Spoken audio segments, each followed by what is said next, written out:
What would happen if humanity discovered a civilization in the universe that is more primitive than ours? As an intelligent species, humanity is already quite well known here on Earth. Under our dominance, it's unlikely that any other species could develop a civilization. If you want to blame something, blame the fact that you evolved too late. Terrifying Homo sapiens have already claimed Earth's resources for the next 5 billion years. However, when you zoom out to the scale of the universe, in movies and novels, humanity usually ends up playing the role of the invaded. Aliens either snap their fingers and wipe out half of Earth's population, or they drive us off to Australia. But if, in the future, human technology advances to the level of interstellar travel where things like space jumps, Dyson spheres, and antimatter weapons are already age-old traditions, couldn't we finally get to play the role of interstellar colonizers for once? In our imagination, the plot would be humans piloting the Mayflower spaceship toward the planet North America, saying, "I've come to North America for just 3 things: plunder, plunder, and more plunder."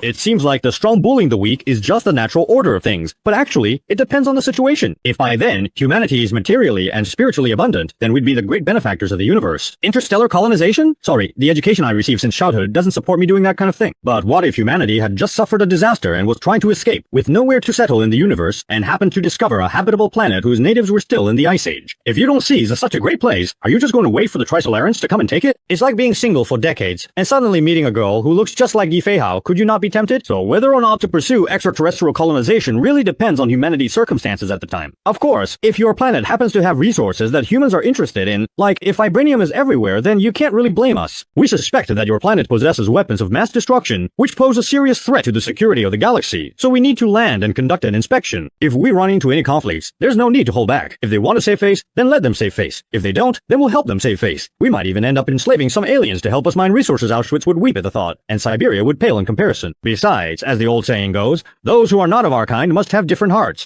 So when it comes to taking resources from aliens, there's really no psychological burden. Hey, can you even call it taking when it comes to resources? We're actually helping the aliens develop their planets. And anyway, putting the facts aside, are you telling me the aliens haven't done anything wrong at all? They have no ability, yet they're sitting on such a great planet. Weakness invites no diplomacy. As the saying goes, an innocent man gets into trouble because of his wealth. And if this planet happened to be a barren wasteland with no food sources, these aliens might even have to serve as emergency rations. If their intelligence were any lower, it's not impossible that we'd just set up an alien livestock farm. Of course, humans aren't always so evil. As mentioned, if by then humanity is highly advanced both materially and spiritually, with civilization spread throughout the universe, specialized residential, agricultural, industrial, mining planets, and so on, then encountering a weak alien civilization would be a different matter. After all, it's usually only those places that suffer 3 earthquakes a day and frequent. Take Jack Ma, for example. There's no way he'd be eyeing the few bucks I have in my pocket. If humanity, with all its material abundance, were to encounter an alien civilization with significant research value, say, a species naturally immune to all viruses, the kind that could toss Ebola into a salad or wrap Marburg in a burger and not be affected, then we'd actually want to protect them. At the very least, we'd designate them as a first-class protected species in the galaxy. We wouldn't interfere with their civilization. We'd just observe quietly, maybe capture a few for research from time to time, and that's it. The alien civilization would be free to develop on its own, while also providing research value to humanity. It's basically a win-win situation, like Qin Huang and cloning. But this actually makes me wonder, do you think maybe we humans are also being observed by some advanced civilization, and they occasionally capture a few of us for research? Or maybe, even though this alien civilization is quite primitive, their appearance happens to align perfectly with certain human preferences. For example, they might have a pair of elf-like pointed ears, or look just like those slender, white-haired anime girls. In that case, they'd be even more worth studying. You all call them alien monsters, but to me, they're clearly auspicious beings. Even if it's not that exaggerated, if they just happen to look really cute, we could still keep them as pets. There's nothing embarrassing about having them as pets for us Earthlings. There are plenty of aliens out there who would love to have that opportunity, but don't even get the chance. Let's put ourselves in their shoes for a moment. Suppose there's a super rich and powerful alien lady who wants you to be her pet for life. She'll pamper you with the best food and drink, and give you 20 million every month. Would you do it? Would you or wouldn't you? Even hesitating for a second would be disrespectful to that 20 million. We can't possibly give up money just for the sake of dignity, right? So even if we do discover a weaker alien civilization, it doesn't necessarily mean we have to invade them. The universe isn't all about fighting, and killing is about social interactions and relationships. To sum it up, when it comes to aliens, I have 4 types I won't kill. First, I won't kill those who are too backward, because they're weak. There's no point in killing alien caterpillars. Second, I won't kill those who are too advanced, because they're strong and I can't beat them anyway. Third, I won't kill those with no value, because they're poor. If the investment outweighs the return, it's not worth it. Fourth, I won't kill those who are good looking just because they're beautiful. Who could possibly refuse a white-haired, slender-eared girl?